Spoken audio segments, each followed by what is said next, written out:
We are analyzing historic or contemporary propaganda. Today, our topic is stumbling stones or Stolpersteins. Began with artist Gunther Dimnig, created as a part of an initiative to commemorate Roma and Sinti Holocaust victims.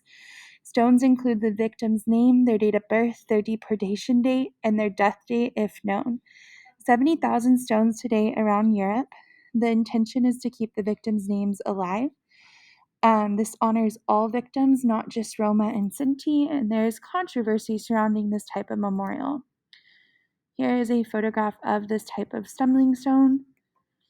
The controversy behind this is that many believe that stepping on a piece of brass with their names victimizes the victims again and is not respectful to their memories.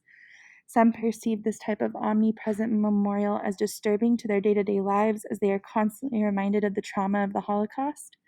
Some accidentally walk over these, which feels inherently disrespectful, as you would not step on someone's grave.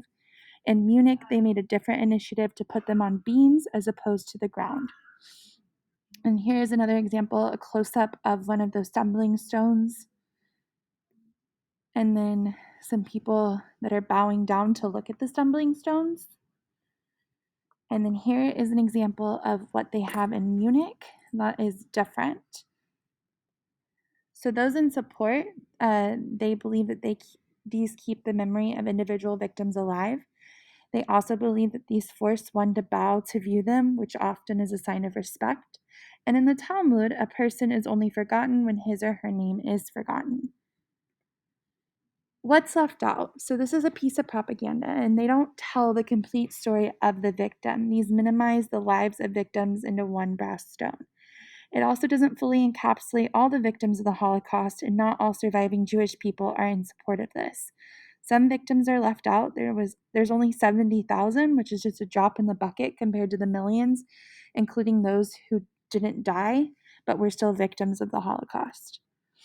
So for our takeaway, no one memorial will ever do justice to the mass genocide of several people groups.